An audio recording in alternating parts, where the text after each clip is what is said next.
Australia's favourite Scottish cook, Ali Stoner, is joining me today, and we're going to be doing something very classic. Yeah, this is like a properly old school recipe, and very few bakeries actually still make this in Glasgow anymore. It's called a Jocks Loaf, which is a colloquial name in Glasgow for a Scottish tea bread. Very nice. I love the sound of this, and I love the smell of this. Yeah, I love to use a chai in this. I think back in the olden days, my gran would have actually just used the end of her pot of tea and then just poured that over the dried fruit, left it overnight, and then mix all the ingredients together. Good old gran. Yeah, but this has already got like the cinnamon flavours and all the kind of mixed spice in it already, so it's really delicious, and it's actually just makes the whole job of making this so much easier. Very nice. So what have we got in these bowls here? We've got a mix of, this is sultanas in this bowl and raisins here. Okay. So we're going to pop them in together, and then we do this the night before. And you don't need to be too precious about it. You can just sit out on the worktop. It's really easy. Okay. So mix them together. Then we'll pop in the brown sugar. Okay. And goes the sugar. Give that a mix. Give that a little mix. So we're going to pour this chai over the top. It needs to be boiling, or not really? It's better when it's hot, because I think then the raisins and sultanas will kind of soak it up a bit better. Fantastic. Oh, it smells good. Get that all on there. Very nice. So I'll give that a stir.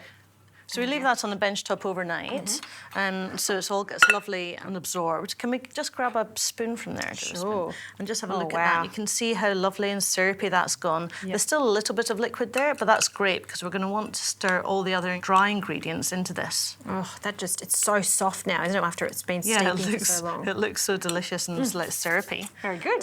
What's next? So next we just go straight on to, we've got a little bit of milk. Okay. We're just going to pour this in here. Do you know what it smells like? It's festive. It smells like Christmas. Is this something you would have at Christmas or any time, really? I think it's an anytime. It's an anytime type of bread. You know, you can have it at Christmas just because it's got those lovely flavours. And I can tell you what, this is the kind of thing you want to put in your oven when you're selling your house. You know how they say when you're selling your home, you want a loaf of bread in? Well, this is the next level up. Right, so we just give the egg and the milk a really good whisk. Okay. Get that in. Right. Great. Then we just have a little bit of vinegar. It's going to react with the bicarbonate of soda and help give the bread a good dry. So that goes in. Okay. Now all we do now is sift in the flour and the bicarb of soda, and we're done. Okay, so some self-raising flour, and we're sifting to make sure it's extra light. Self-raising flour, because it is quite a dense loaf, so sifting it really will help just give us a little bit more lightness. Okay, so I'll sift that in. Whew, got a bit of a flour cloud going on here. All right, there we go. Right, so we're just going to give this a good mix until the flour is all kind of absorbed by the liquid. Very nice. And we've got a little loaf tin here. We've put some baking paper around the sides, which is going to make it much easier to demould later definitely much easier. Now, you can see this is quite a stiff batter. Yes. But all the flour has disappeared, basically. So we're going to just get this in here. Yeah. Like you said, it's a loaf, it's not a cake. Yeah. So it can be a little stiffer. Yeah, and what it is brilliant for, it toasts brilliantly. So for breakfast the next morning, lightly toasted with butter is also amazing. Oh, that's a great idea. I'm just getting it in all the little sides. Nice little bit. There we go. And Ali, how long are we cooking this gorgeous loaf for? This goes in for about 40 minutes at 180. Very nice. Until it's done.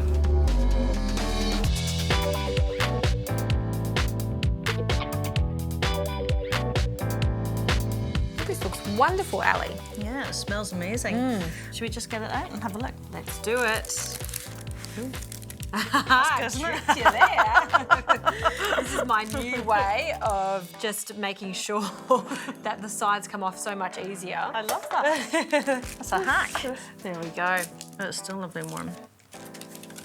It really does smell nice, and it smells festive because of that chai that you added to it. Such a lovely, crispy kind of exterior, which is good. I love it toasted. The next morning, it toasts really well because it's quite a dense bread. Yeah. So it doesn't fall apart in the toaster, you know, like a normal fruit bread might. Oh, homemade fruit loaf. Wow. Does it get better than that? It's pretty good. I'm very happy with that. Butter? Oh yeah, a heap.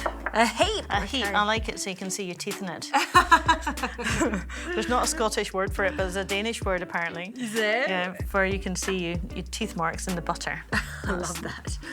All right. That's the best way. Look at it melting. Cup of tea with that, and I'm in absolute heaven. Honestly, that is a beautiful loaf, and there's minimal ingredients in it, not too much labour. As long as you've prepared your raisins and your sultanas the day before. The day before, then literally it all gets mixed in a bowl into a loaf tin. When it's done, it's the easiest loaf ever. Ali, it's too good. How do we say cheers in Scottish? Slancha. Slancha.